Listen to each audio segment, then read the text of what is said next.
I feel like the Dead by Daylight community over-exaggerates their own skill level too much. Wild way to start a video, I'm sure, but I truly believe so many people think they are better at this game than they actually are, and I find myself thinking this every time I see someone complaining about something like tunneling. Mostly because tunneling is such a vague concept that oftentimes it just means, the killer came after me before hooking everybody else first. But I'm getting ahead of myself. Welcome to The Second Trial, a series where I do what I hate most and cover old ground, either because my opinion has changed, or I didn't like the last video, or because the parasite in my brain has demanded more cat food. But today we are going to be discussing the tunneling problem, and whether it's as bad as people say it is, or if it's realistically not that big of a deal. I can already see the comments through my crystal ball of YouTube bullshit, but hopefully I can address everything in this video so you can all diligently ignore it and make points I already responded to anyway. The first thing I want to cover is I am not a killer main. I play both sides on a fairly 60-40-ish split, although nowadays it's probably closer to something like 55-45 split, with killer being the 60%, but lately I have been playing more Survivor because I'm almost done with every tome, so especially in recent months I've gotten a lot more Survivor experience, and I still have no idea what you guys are talking about. I tried my hardest to find this magical world where every other game is this hard tunnel at 5 gens with quad slowdown, and I don't know if I'm the luckiest person on the planet, or this simply isn't happening as much as this community says it is.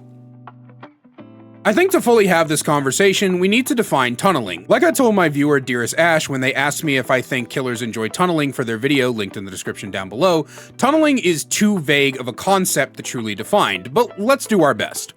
In my eyes, and it should be in everyone else's eyes too, tunneling is focusing one survivor until they are dead, seeing only them, ignoring all other attempts to draw your aggro. A couple of things I've seen called tunneling that aren't are ping-ponging between two survivors, essentially meaning that you consistently go after two survivors in the trial, bouncing back and forth, only leaving one person on gens, as there's always one person in hook, one person in chase, and one person going for the save. And because you're always chasing an injured survivor, this relieves a lot of pressure on you and causes the team to suffer heavily from a lack of gen efficiency.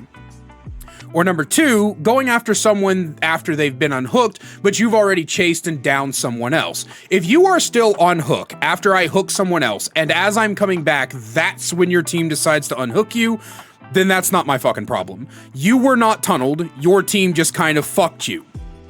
Speaking of, it really does seem that most survivors want you to hook each individual survivor once, then start back at the top of the pecking order, like we're in a fucking Dungeons & Dragons initiative or some shit. And you might think I'm kidding, but I've legit seen people say that survivors should not be able to be downed if they've already been hooked unless every other survivor has had the same number of hook states.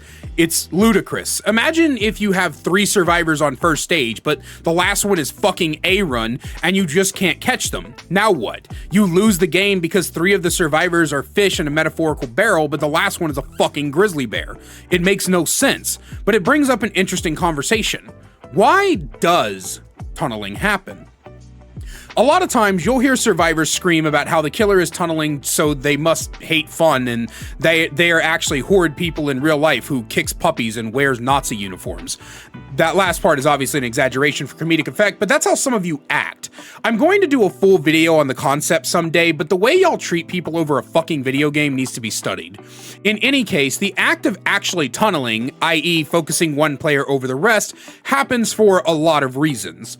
The person who unhooked you disappeared. The person who unhooked you decided not to take aggro at all. You weren't paying attention and ran directly into the killer. I tried to catch everyone else, but I couldn't, and you are the weak link. You tried to body block with borrowed time.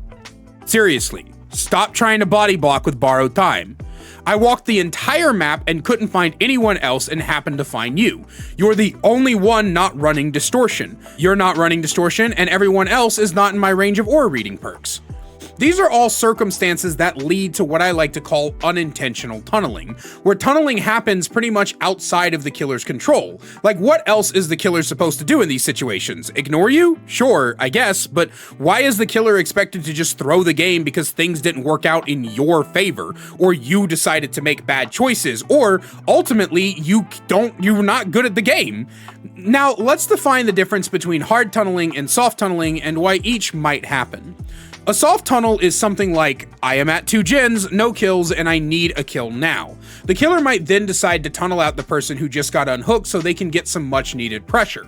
Soft tunneling can also happen due to the killer not having any hooks by the time a couple of gens pop. At that point, you don't need multiple hooks, you need someone dead before a 3rd gen pops. And it's never personal, you just happen to be the target at that given time. But Daddy Kaiser, the killer targeted me at 5 gens and wouldn't stop. Now they're an asshole, right? No. This is what I refer to when I say hard tunneling, and it's the only kind of tunneling that I can maybe understand you might feel a little personally attacked. When hard tunneling happens, it doesn't feel good. Being unhooked only for the killer to ignore your entire team in a conga line doing the YMCA dance and having a barbecue just to chase you down is never fun, and it can be frustrating and even tilting.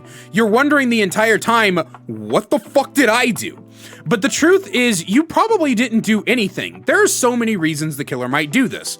They're on a win streak. They got told that tunneling is the strongest slowdown and didn't understand what that actually means. They are new, and the game doesn't teach killers anything except find survivor, kill survivor, and logically, why would they not go for the injured person? They don't even realize they are tunneling. They might just be autopiloting. Now, is it possible a killer picks you and decides your match that time around will not be fun? Yes, it is. Maybe. It's Maybelline. But equally possible, the killer is just one of those miserable fucks who believes that tunneling out one survivor and ruining that person's match is the only semblance of joy they will get in their miserable lives. But truthfully, that just simply isn't the case in 99.9% of scenarios. And like I explained earlier, hard tunneling simply doesn't happen that often. A while back, the homie Scott Junn made a video explaining that out of 50 games, he had seen exactly 2 cases of hard tunneling, and he had asked people to show him examples of them getting tunneled every game, or every other game, or whatever, and no one could do it. I committed to a similar experiment off stream and found similar results. And even on stream, you can watch me play Survivor and see I don't get tunneled, like basically ever.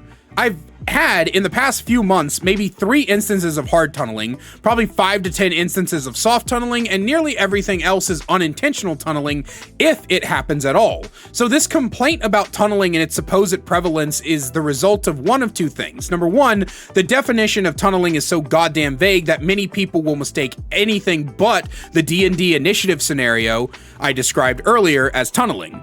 Or 2, like I said in the beginning of this video, you vastly underestimate your own skill, and unintentional tunneling happens because of all the scenarios I listed and probably more, which includes how so many of you just lack situational awareness.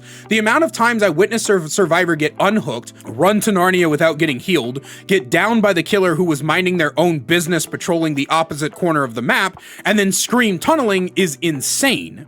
The last time I did a video on this topic, one comment that stood out to me was someone saying that tunneling is so bad and so prevalent that they had a few friends who were new to the game and quit because they kept getting tunneled. And I'm sorry, but it's because you didn't teach them properly. There is simply no way several new people were convinced of this supposed tunneling epidemic that doesn't exist without it being an unironic skill issue. Next, let's talk about anti-tunnel perks. As of writing this video, there are actually more than you realize. Dead Hard, Decisive Strike, Off the Record, Borrowed Time, Babysitter, Wicked, and more all do things that allow you to avoid the killer, take an extra hit, make more time, etc, etc. One major issue that most people have is that in order to tunnel, the killer doesn't need to bring anything. They can just, at any point in the match, start tunneling, but survivors have to bring perks specifically to avoid tunneling, and if the killer doesn't tunnel, then what? Do you just have a dead perk slot? No, of course not. You just use them regressively. Dead Hard is the main one that can be pocketed for later, but both Off the Record and Decisive Strike allow survivors to be the most obnoxious motherfuckers ever, running over to you to body block for 80 goddamn seconds, then if you opt to down them and attempt to pick them up, they just decisive your ass and you waste loads of time. If you leave them on the ground, they normally have Unbreakable or just have someone pick them up quickly, meaning no matter what, your time has been wasted. I don't think the game needs inherent anti-tunnel measures. I think incentives to not tunnel are fine, like with Grim Embrace and Pain Resonance, and maybe behavior can add some sort of blood point incentive, but realistically speaking, anything past that will just lead to problems. Recently, a bug occurred where if someone left the game after death, every gen completed would count as however many survivors had left the match. So if you tunneled one person out and they left, then every gen completed would count as 2. And some people were seriously suggesting this kind of thing be implemented as some sort of anti-tunnel measure. And with all respect to some of the people who were trying to make it work through limitations, I love you, but you've lost your mind. The one thing I haven't covered in this video is why tunneling is sometimes a necessary evil, and I saved it for last because at the end of the day it's the main connecting point. Remember when I mentioned soft tunneling and I briefly covered how soft tunneling is when the killer tunnels because they need pressure at that given time, normally relating to the state of generators versus kills? I also mentioned how many new players hear tunneling is the greatest slowdown, but don't actually know what that means. Well, here it is. A dead survivor cannot do gens. They can't go for saves, they can't open gates, and they can't body block.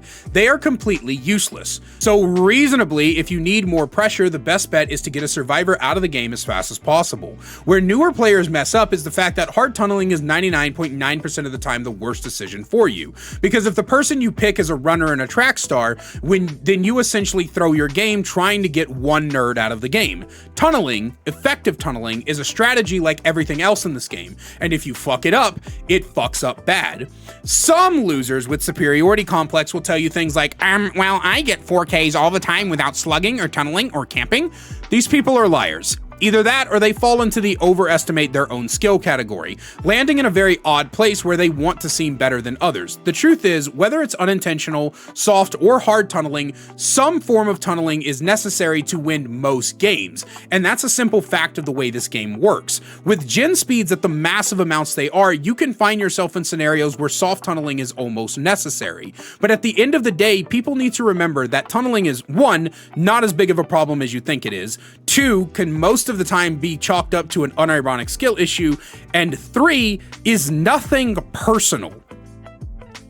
And that's all I have for you guys today. I hope you guys enjoyed the video. I was really surprised at how deep this script went. It ended up being like over 9 pages, so, you know, long videos go burr. But yeah, let me know what you think down below. And as always, a great big special thank you to my channel members listed on screen now. If you want to find out how to become a channel member today, get awesome perks like seeing videos early, merch discount codes, and more, then please click that join button down below. I love you guys so much, and I will see you in the next one. Need more Kaiser in your life? Well, I've got you covered. Check out my second channel, The Kaiser Extras, where I upload full gameplays, stream compilations, me reacting to your Dead by Daylight clips, and more. We also upload a daily short with all the greatest clips from stream. We'll see you over there. Link is in the description.